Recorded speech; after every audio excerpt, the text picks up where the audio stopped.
अरे बहू, ये क्या मैगी इतनी जल्दी बना दी? माँ जी, 5 मिनट में तो मैगी बन ही जाती है, इसमें कितना ही टाइम लगेगा? आधा घंटा। आधा घंटा? ऐसा कहाँ होता है मम्मी जी? हमारे यहाँ तो ऐसा ही होता है। 5 मिनट में तो मैगी में नमक तक नहीं घुलता है। कुछ दिन पहले। बेटा विवेक, ये देख और बता तुझे कौन सी लड़की पसंद है इसमें से? माँ, मुझे तो कोई भी लड़की पसंद नहीं है। अरे बेटा देख, ऑफिस में तूने अगर कोई लड़की देख रखी है तो अभी से बता दे, हम तेरी शादी उसी से करवा देंगे। माँ, परेशान मत कीजिए ना, मुझे शादी नहीं करनी है। ये आजकल के बच्चे बिल्कुल ही बिगड़ चुके हैं। शादी नहीं करनी है, बस आजाद घूमते रहो यहाँ से वहाँ। मैं कहीं घूमता नहीं हूँ पापा, लेकिन मुझे शादी भी नहीं करनी है। मैं तो रोज तुझे मना कर थक चुकी हूँ बेटा। तो मैंने भी तो कहा है आपसे कि मुझे मत मनाया कीजिए, मैं ऑफिस जा रहा हूँ, वैसे ही बहुत लेट हो गया। विवेक ऑफिस के लिए निकलता है, तभी उसे मिसेस गुप्ता रास्ते में मिलती है। अरे विवेक बेटा, कहाँ जा रहा है? आंटी, इतनी सुबह मैं किसी के घर तो जा नहीं रहा हूँ, ऑफिस जा रहा हूँ। अच्छा, मैं तो बस पूछ रही थी कि सीमा घर में है क्या? हाँ, मेरी माँ भी सुबह सुबह किसी के घर नहीं जाती, अपने घर में रहती है। बड़ा अच्छा मजाक कर लेते हो तुम। मैं अंदर जाती हूँ। मिसेस गुप्ता घर में आ जाती है और विवेक ऑफिस चला जाता है। अरे मिसेस गुप्ता, आओ भाई, कैसे आना हुआ? बस ऐसे ही आ गई टहलते टहलते। अच्छा, तुम बैठो, मैं चाय बना कर ले आती हूँ। सीमा बहन, अब तो तुम्हारा लड़का शादी लायक हो गया है, अच्छा खासा कमाने भी लगा है। उसके लिए लड़की ढूंढना शुरू की कि नहीं? अरे अब लड़की तो बाद में देखूंगी, पहले अपने लड़के को तो मना लूं। उससे शादी की बात करो ना तो नाराज हो जाता है, खाना खाना ही छोड़ देता है। हैं? ऐसा क्यों भला? लड़के तो शादी की बात सुनकर खुशी से उछल पड़ते हैं। अरे पता नहीं भाई, मैं तो समझा कर थक गई, लेकिन उसका एक ही जवाब आता है, मुझे नहीं करनी शादी। तो तुम क्यों परेशान होती हो? मेरे पास एक बहुत अच्छा प्लान है, जिससे तुम अपने बेटे को शादी करने के लिए मना सकती हो। अच्छा, क्या प्लान है भाई? सुनो। मिसेस गुप्ता सीमा को सारा प्लान समझाती है और प्लान सुनने के बाद सीमा कहती है, अगर ये प्लान काम नहीं किया तो देखना तुम। अरे बिल्कुल करेगा, मेरे खानदान की आधी शादियां ऐसे ही हुई है। ठीक है, अब आने दो शाम को विवेक को घर। हाँ, पर ध्यान रखना, एकदम से ना कहना, धीमे धीमे उसे महसूस होने देना। हाँ ठीक है। सीमा बार बार घड़ी देख रही थी और यहाँ से वहाँ टहल रही थी। क्या हुआ भाई, टहल क्यों रही हो? 1 घंटे में 10 किलोमीटर तक टहल लिया तुमने। आज विवेक को आने में इतनी देर क्यों हो रही है? अरे पर अभी उसके आने का टाइम हुआ ही कहाँ है। अभी टाइम नहीं हुआ? लगता है ये घड़ी की सेल डाउन है, इसीलिए अभी तक 9 नहीं बजे। मिसेस गुप्ता, क्या खिला पिला कर गई है तुम्हें, जो बहकी बहकी बातें कर रही हो? सीमा कुछ कहती उससे पहले ही उसे विवेक की गाड़ी का हॉर्न सुनाई देता है। विवेक आ गया। अच्छा सुनिए, मैं कुछ भी कहूँ ना तो आपको सिर्फ हाँ में हाँ मिलानी है। ठीक है भाई, मैंने आज तक कुछ कहा है क्या जो अब मेरी चल पाएगी? विवेक के अंदर आने से पहले ही सीमा बिस्तर पर जाकर लेट जाती है। अरे पापा, माँ कहाँ है? पता नहीं बेटा, अपने कमरे में होगी शायद। ठीक है, मैं देख लेता हूँ। विवेक अपनी माँ को ढूंढता हुआ कमरे में आता है और उन्हें बिस्तर पर लेटा हुआ देखकर कहता है, अरे माँ, आप इतनी गर्मी में कंबल ओढ़कर क्यों लेटी है?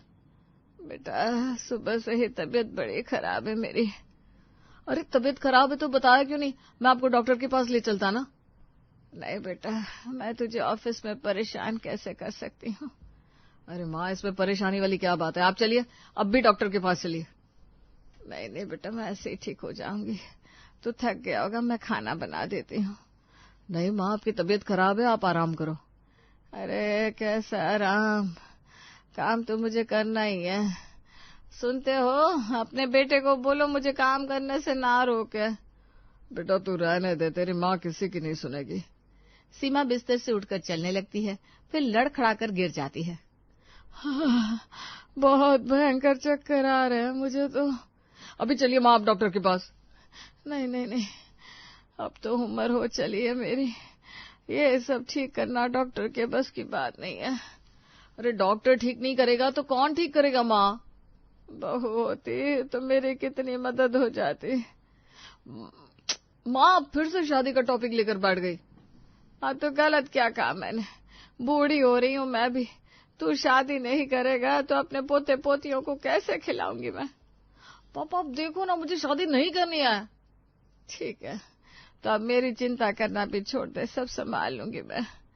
सीमा 4 कदम चलती है और फिर लड़खड़ाने लगती है। ठीक है माँ, कर लूंगा शादी, लेकिन तुम आराम करो प्लीज। पक्का कह रहा है ना शादी करेगा? हाँ कर लूंगा। विवेक को शादी के लिए मना कर सीमा उसकी शादी नंदिनी से करवा देती है। नंदिनी शादी कर अपने ससुराल में आ जाती है और पहले दिन ही उसकी सास सीमा उसे अपने पास बुलाकर कहती है, देखो बहू, हर घर के कुछ नियम होते हैं, हमारे घर के भी नियम हैं।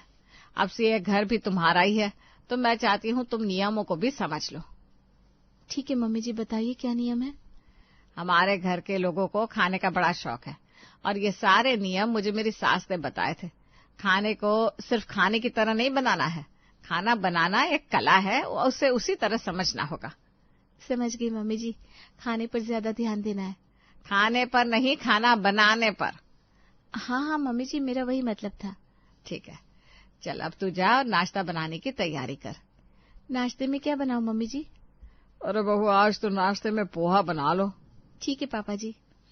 नंदिनी किचन में जाती है और 15 मिनट में सबके लिए पोहा बनाकर ले आती है। बड़ी जल्दी नाश्ता बन गया बहू। हाँ मम्मी जी, पोहा तो चुटकियों में बन जाता है। यही तो समस्या है, चुटकियों में खाना नहीं बनता हमारे यहाँ। हमारे यहाँ ये सब नहीं चलता। यहाँ तो खाना एक एक चीज पर गौर करके बनता है। मैं समझी नहीं पापा जी। मैं समझाती हूँ बहू, चल किचन में मेरे साथ। सीमा नंदिनी को किचन में ले जाती है। देखो बहू, पोहा बनने के लिए कम से कम 1 घंटा तो लगता है। 1 घंटा? वो भी सिर्फ पोहा बनने में? हाँ, देख पहले तो पोहा निकाल, उसके बाद उसे अच्छे से साफ कर, फिर भिगो कर रख, फिर कढ़ाई में मूंगफलियां भून, फिर कढ़ाई को धो, उसके बाद पोहा बनेगा बहू। क्या माँ जी, एक एक चीज पर इतना ध्यान? हाँ बहू, हमारे यहाँ तो ऐसा ही होता है। चल अब तू जल्दी से पोहा बना कर ला। सीमा किचन से बाहर चली जाती है। जल्दी से पोहा बनाओ, वो भी 1 घंटे में? क्या अजीब लोग हैं। नंदिनी पोहा बनाती है और 1 घंटे बाद लाती है। हाँ बहू, देखो अब लग रहा है ना पोहा पोहे की तरह, ऐसे ही तो खाते हैं। नंदिनी बस मुस्कुरा कर रह जाती है। बहू, आज दोपहर को क्या बनेगा? मम्मी जी, विवेक ने कहा है उन्हें कचौड़ियाँ पसंद है, तो आज मैं आलू की कचौड़ियाँ बना लेती हूँ। ठीक है बहू, बना ले। नंदिनी दोपहर के खाने की तैयारी में लग जाती है और आलू की कचौड़ियाँ बनाकर सभी को परोस देती है। अरे वाह, खुशबू तो बहुत अच्छी आ रही है, तो आप टेस्ट कीजिए ना। बहू, मजा नहीं आया। एक तो ये तुमने इतनी जल्दी जल्दी बना दी, सारे स्वाद का सत्यानाश हो गया। हाँ, और आलू भी अच्छे से मिक्स नहीं हुआ है। बहू, मेरा तो मन ही खराब हो गया। तुम बता देती ना तुम्हें खाना बनाना नहीं आता। नहीं मम्मी जी, मुझे खाना बनाना आता है। अगर आपको ये कचौड़ियाँ पसंद नहीं आई तो मैं दोबारा बना देती हूँ। बहू, पहले आलू को अच्छे से उबालो, उसके बाद एक एक कर छिलका उतार कर अच्छे से मसाला बनाकर फिर कचौड़ियाँ बनाओ। ठीक है मम्मी जी। सीमा नंदिनी को सारी बातें अच्छी तरह समझा देती है और नंदिनी दोबारा से कचौड़ियाँ बनाने लग जाती है। तभी उसकी सहेली प्रिया का फोन आता है। क्या मैडम, कहाँ बिजी हो गई हो शादी के बाद? आलू की कचौड़ियों में। क्या मतलब? अरे यार, अभी आए हुए ज्यादा दिन भी नहीं हुए और सासू माँ तो छोटी छोटी बातों में कमियां निकालने लगती हैं। तो इसमें क्या है, ये तो सभी सासों का यही हाल है। मेरी सास भी मुझे परेशान कर देती है कभी कभी। कभी कभी ना, ये तो मुझे हर घंटे परेशान कर रही है। मैंने अभी कचौड़ियां बनाई, फिर भी उन्हें पसंद नहीं आई। अब मैं दोबारा बना रही हूँ। दोबारा बना रही है? हाँ यार, चल बाद में बात करती हूँ, कहीं कोई स्टेप भूल ना जाओ। ठीक है यार, बना दो अपनी आलू की कचौड़ियाँ। 2 घंटे की मेहनत के बाद नंदिनी आलू की कचौड़ियाँ बनाकर तैयार करती है और सबको खिलाती है। वाह बहू, अब बनी है ये स्वादिष्ट। थैंक यू मम्मी जी, अब मैं बहुत थक गई हूँ, मैं जरा सा आराम करने जाती हूँ। नंदिनी अपने कमरे में जाने वाली थी कि उसकी सास ने उसे टोका। बहू, एक काम करो, शाम को पुलाव बनेगा तो तुम चावल के दाने गिन कर रख लो। क्या कहा? दाने गिन कर रखूं? लेकिन कैसे? पुलाव के लिए चावल चाहिए या खेलने के लिए? बहू, हमारे यहाँ ऐसा ही होता है, तुम चावल गिन लेना। नंदिनी किचन में जाती है और चावल गिनने लगती है। इतने सारे चावल गिनना मेरे बस का नहीं है। वो अपनी सहेली प्रिया को फोन लगाती है। अरे वाह, क्या बात है, आज टाइम ही टाइम है तुम्हारे पास। टाइम नहीं है यार, मेरी सास ने कहा शाम को पुलाव बनाएगा तो चावल गिन कर रख लूं। अब तू ही बता, ये पॉसिबल है क्या? तू एक काम कर, अपने हिसाब से चावल निकाल और जब सास पूछे तो कहना चावल बराबर है, वो चाहे तो गिनकर चेक कर ले। वाह, क्या बात है, तूने तो आज मेरी जान बचा ली। नंदिनी चावल निकालकर अपने कमरे में आ जाती है और उसके लेटते ही सास कमरे में आती है। कुछ चाहिए मम्मी जी आपको? नहीं नहीं बेटा, मुझे कुछ नहीं चाहिए। मैं तो ये देख रही हूँ आज तुमने अपनी बेडशीट को अच्छे से साफ नहीं किया है। ये तो साफ ही है ना पहले से। अरे नहीं नहीं, अभी से लो और छत पर धूप में झाड़ कर आओ। क्या मम्मी जी, अभी? हाँ बहू, हमारे यहाँ ऐसा ही होता है। ठीक है मम्मी जी। नंदिनी बेडशीट लेकर ऊपर जाती है और तेज धूप में झाड़ कर नीचे आती है। देखो अब लग रही है ना साफ। जी मम्मी जी। सीमा कमरे से चली जाती है और नंदिनी एसी चालू करके बैठ जाती है। लगता है अभी नई नई हूं ना, इसलिए ऐसा कर रही है। धीमे धीमे करते हुए नंदिनी को 6 महीने बीत जाते हैं। वो किचन में चाय बना रही थी। बहू, अब तो तुम्हें इतना टाइम हो गया है, अभी तक चाय बनानी नहीं आई? ये क्या है, तुमने बस 10 मिनट में गैस बंद कर दी। तो फिर क्या करूं मम्मी जी, चाय तो उबल चुकी है। अरे नहीं बहू, इतनी जल्दी चाय अच्छी नहीं बनती। इसे अभी 10 मिनट और अच्छे से उबालो, फिर देना सबको। लेकिन मम्मी जी। अरे भाई, हमारे यहाँ ऐसा ही होता है, बनाओ तुम चाय। नंदिनी चाय को उबालने लगती है और चाय लेकर विवेक के पास आती है। विवेक, उठ भी जाओ ना बिस्तर से, मुझे ये बेडशीट धूप में झाड़ कर आनी है, नहीं तो मम्मी जी फिर कुछ कहेंगी। ठीक है, हट जाता हूँ भाई। नंदिनी बेडशीट लेकर कमरे से निकलती है, तभी उसकी सास उसे आवाज देती है। बहू, मेरी पूजा की तैयारी हुई कि नहीं? जी मम्मी जी, पूजा की थाली सजा दी है और मंदिर में रंगोली भी बना दी है। अच्छा, इधर तो आना बहू। अभी आई मम्मी जी। बहू देख, ये क्या है? पूजा की थाली है मम्मी जी। अरे वो तो मुझे भी दिख रही है, लेकिन तुम ये देखो, तुमने इसमें कितने फूल रखे हैं? 5 फूल। इसमें 10 फूल रखने चाहिए तुम्हें। ठीक है मम्मी जी। अरे अरे, अभी रुको, ये रंगोली देखो, इसमें से 4 पत्ती बाहर आ रही है, जबकि 8 पत्ती बाहर होनी थी।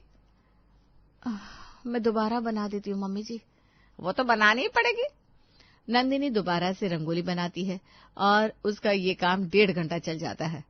बहू, अब क्या सारा दिन उसी में लगी रहोगी? बाहर भी आ जाओ। जी मम्मी जी, अभी आई, बस हो गया। अरे आज तो मेरा मन हलवा खाने को हो रहा है।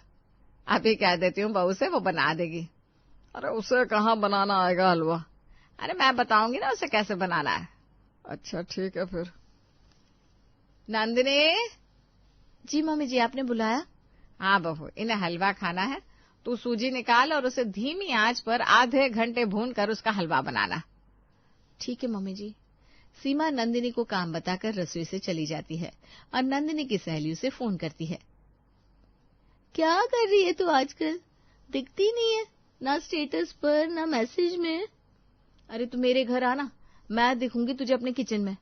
क्या हुआ, क्या बना रही है अब? सूजी का हलवा, वो भी आधे घंटे तक भूनना है। आधे घंटे में तो हमारे यहाँ खा पीकर बर्तन भी धुल जाते हैं। अरे यहाँ ऐसा थोड़ी ना होता है, हमारा घर है ये, यहाँ सब अलग होता है। इतना भी क्या नाटक करना यार। सच में मेरे पैर तो दर्द कर जाते हैं किचन में खड़े खड़े। अभी घर की झाड़ू भी नहीं लगी है और ये हलवे की फरमाइश आ गई। तो तू अपनी सास से बोलना ये बात। क्या बोलूं, उनसे कुछ कहूं तो कहती है हमारे यहाँ तो ऐसा ही होता है। बहू, ए बहू, सूजी भून गई है, अब उसमें पानी डाल लो।